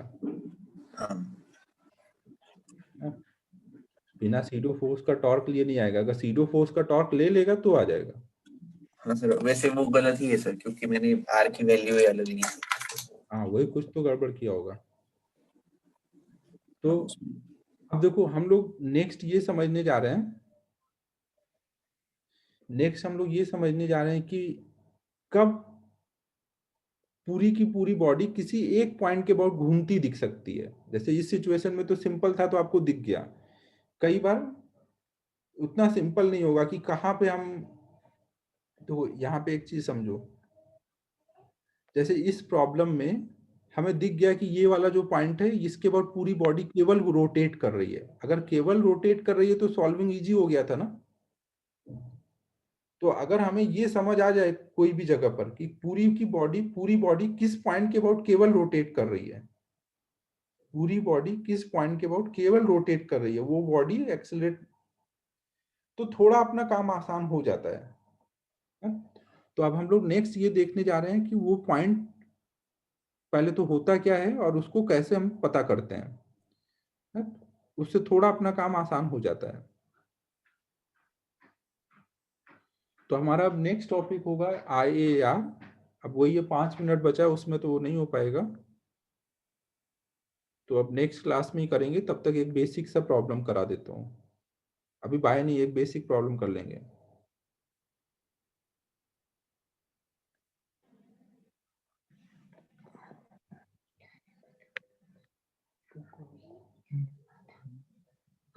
चेयर पे चेक कर लिया।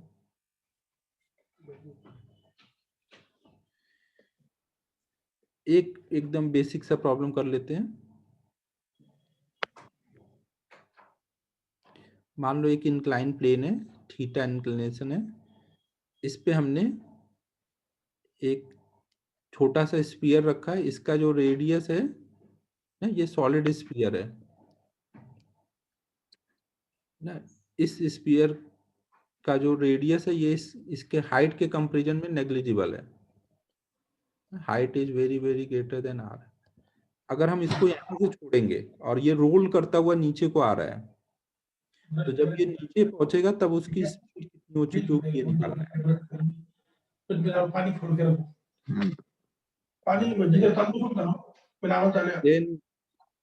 मीथेन म्यूट रख, गर्म पानी सब बाहर तक आ रहा है, यहाँ तक पता चल रहा है।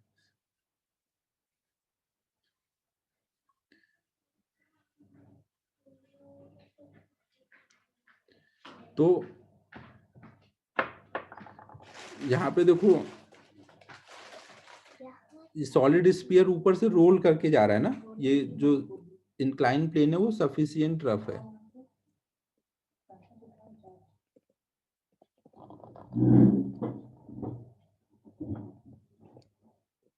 तो रोल करके जब नीचे पहुंचेगा तो उसकी हमें स्पीड बतानी है।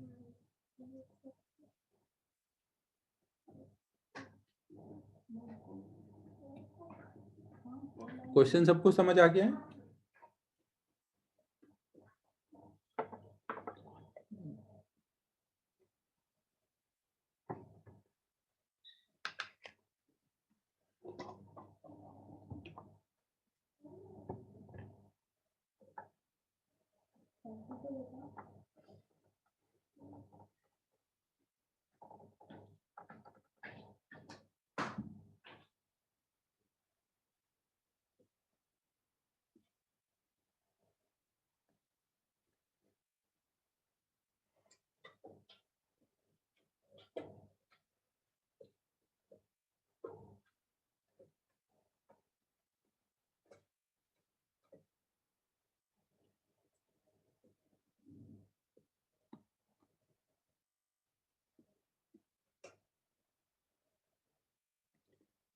टाइम देखो नहीं है अभी, तो मैं सॉल्व कर देता हूँ।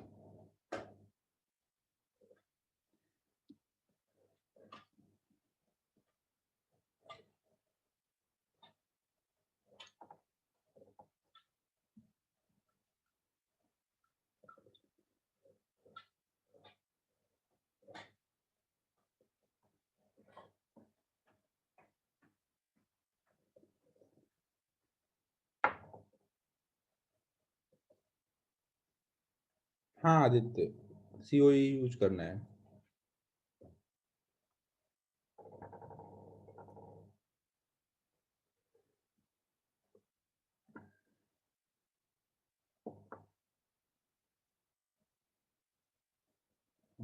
देखो यहाँ पे एक तो तरीका ये है कि आप इसका ए लिख दो, है इसका ए निकालना आता है आपको, ए लिख दो, और आपको ये डिस्प्लेसमेंट पता है, ये टोटल डिस्प्लेसमेंट कितना होगा। अगर ये हाइट h है तो ये कितना आएगा displacement, h by sine theta ना। ए कितना आएगा, ए हमने अभी निकाला था, ए हमने अभी निकाला था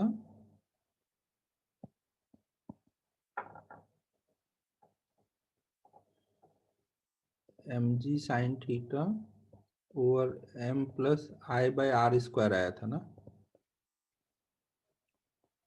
तो यहाँ पे वैल्यू डाल देंगे, mg sine theta over m plus I की वैल्यू 2/5 mr स्क्वायर थी, तो ये आ जाएगा 5/7 g साइन थीटा। अब ये कांस्टेंट एक्सेलरेशन a से नीचे जा रहा है, डिस्प्लेसमेंट पता है, तो स्पीड निकालने के लिए हम लोग क्या कर लेंगे,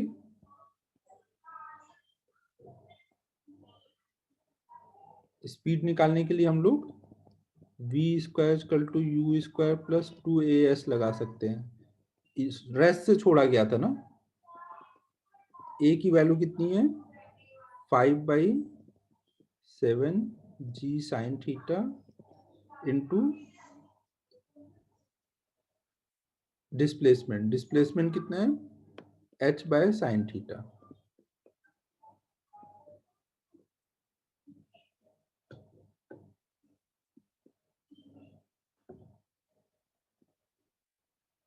तो ये कितना हो जाएगा 10/7 GH का अंडर रूट। ठीक है, सबको क्लियर है क्या किया मैंने। ये तो एकदम सिंपल तरीका था कि भाई a निकाला और फिर हमने v square equal to u square plus 2as लगाया। दूसरा तरीका देखो हम लोग यहाँ पे क्या कर सकते हैं, दूसरा देखो हम लोग यहाँ पे एनर्जी कंजर्वेशन लगा सकते हैं। हमेशा ध्यान रखो कि अगर स्लिपिंग नहीं हुई है तो फ्रिक्शन के रहने के बाद भी एनर्जी कंजर्व रहेगी। जब तक स्लिपिंग नहीं होती तब तक फ्रिक्शन की वजह से एनर्जी का लॉस नहीं होता। यहाँ देख लो नीचे वाला पॉइंट हमेशा रेस्ट पे रहेगा ना, तो वर्क डन बाय फ्रिक्शन हमेशा कितना आएगा, फ्रिक्शन वाला पॉइंट, जिस पॉइंट पे फ्रिक्शन लगेगा वो कभी भी चलेगा, वो हमेशा ग्राउंड के कांटेक्ट वाले पॉइंट पे लगेगा ना। तो जिस पॉइंट पे फोर्स लग रहा है वो पॉइंट ऑफ एप्लीकेशन चल ही नहीं रहा है, तो वर्क डन बाय फ्रिक्शन हमेशा कितना होगा टोटल, 0। अगर वर्क डन बाय फ्रिक्शन 0 है तो वहां पे तो एनर्जी कंजर्व होगी ना। जहां पे भी नॉन कंजर्वेटिव फोर्स का वर्क 0 होता है वहां पे एनर्जी कंजर्व होती है ना, केवल ग्रेविटी का ही वर्क हो रहा है। तो आप क्या बोलोगे, ये जब ऊपर से नीचे रोल करके आया तो loss in potential energy equal to gain in gain, ये बार बार पॉइंटर भाग जा रहा है इधर उधर, 1 मिनट,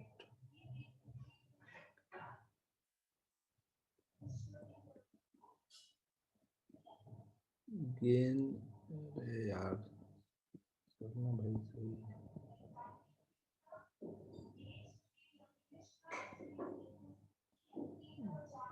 गेन इन, अब ये अलग ही भाग रहा है यार पॉइंटर, अब ऐसे ही लिखना पड़ेगा, गेन इन काइनेटिक एनर्जी।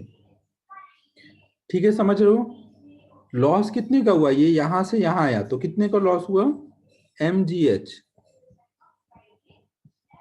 ना। और गेन कितने का हुआ, गेन में कौन कौन सी काइनेटिक एनर्जी का गेन हुआ है, एक तो ट्रांसलेशनल काइनेटिक एनर्जी, एक तो ट्रांसलेशनल कुछ भी प्रथम, एक तो ट्रांसलेशनल काइनेटिक एनर्जी प्लस एक रोटेशनल काइनेटिक एनर्जी ना, half M V square plus ये क्या हो रहा होगा, वी से पहुंच रहा है, ओमेगा से घूम भी रहा है ना सेंटर के अबाउट, प्लस हाफ आई, आई कितना लेंगे 2/5 mr स्क्वायर, पॉइंटर भी यार, ये पेन भी अब बोल ही रहा है कि बस हो गया आज का, 2/5 mr square into omega square ना, तो ये हो जाएगा half M V square plus ये हाफ हाफ कट जाएगा। ओमेगा को आप क्या लिख सकते हो, ग्राउंड पे प्योर रोलिंग हो रही है ना, ये ग्राउंड है ना, इंक्लाइन प्लेन मतलब ग्राउंड रुका हुआ है, तो ग्राउंड पे v equal to R omega हो रहा होगा, तो ओमेगा की जगह हम लोग लिख सकते हैं ये r इंटू ओमेगा है ना, आर स्क्वायर ओमेगा स्क्वायर, तो ये v स्क्वायर हो जाएगा ना, तो इसको ऐड करेंगे तो कितना आ जाएगा 7/10 mv स्क्वायर ना, तो इसको सॉल्व करके v आ जाएगा 10/7 g इंटू एच। ठीक है, सबको चमका यहाँ पे कि फ्रिक्शन यहाँ की वजह से यहाँ पे कोई एनर्जी का लॉस नहीं हुआ है।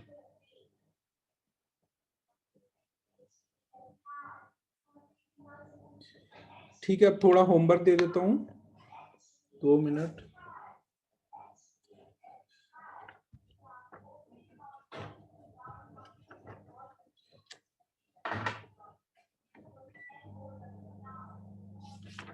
होमवर्क नोट करो सभी।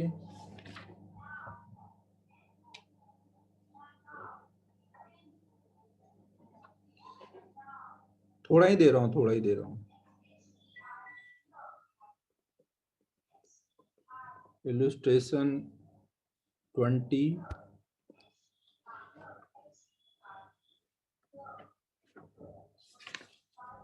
इंटेक्स 3 तो कंप्लीट दे चुका हूं ना, इंटेक्स 3 पूरा हो चुका है ना,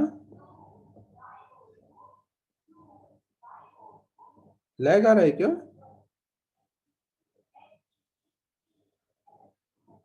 अबे तुम लोग कुछ भी बोलते हो, सब दिख रहा है, सब अच्छा है एकदम, होमवर्क के चक्कर में तुम लोग बहाने बना रहे हो। श्रेयस सही बताएगा, मुझे श्रेयस पे पूरा विश्वास है। श्रेयस सब सही दिख रहा है, श्रेयस कुलकर्णी,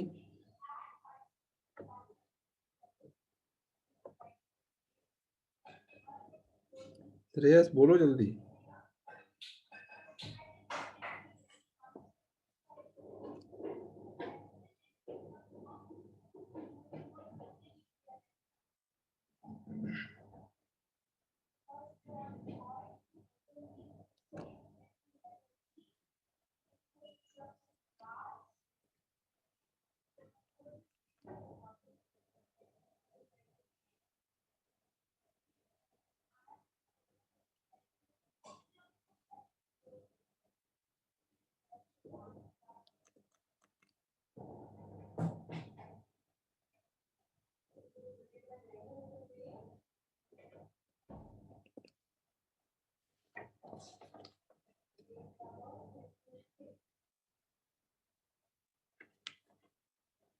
ये 26 का नंबर यहाँ पे गलत पड़ा हुआ है, 23 लिखा है ना, इलस्ट्रेशन नंबर 26 का नंबर थोड़ा गलत है, वो देख लेना, 26 है वो।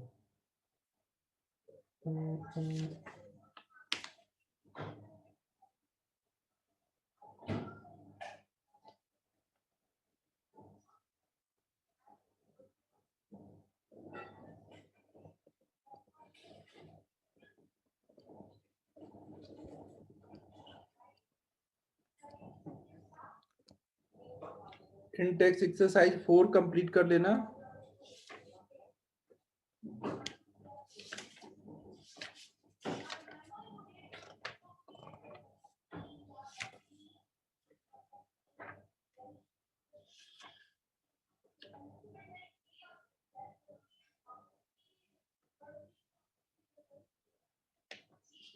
ठीक है, बस इतना ही कर लो।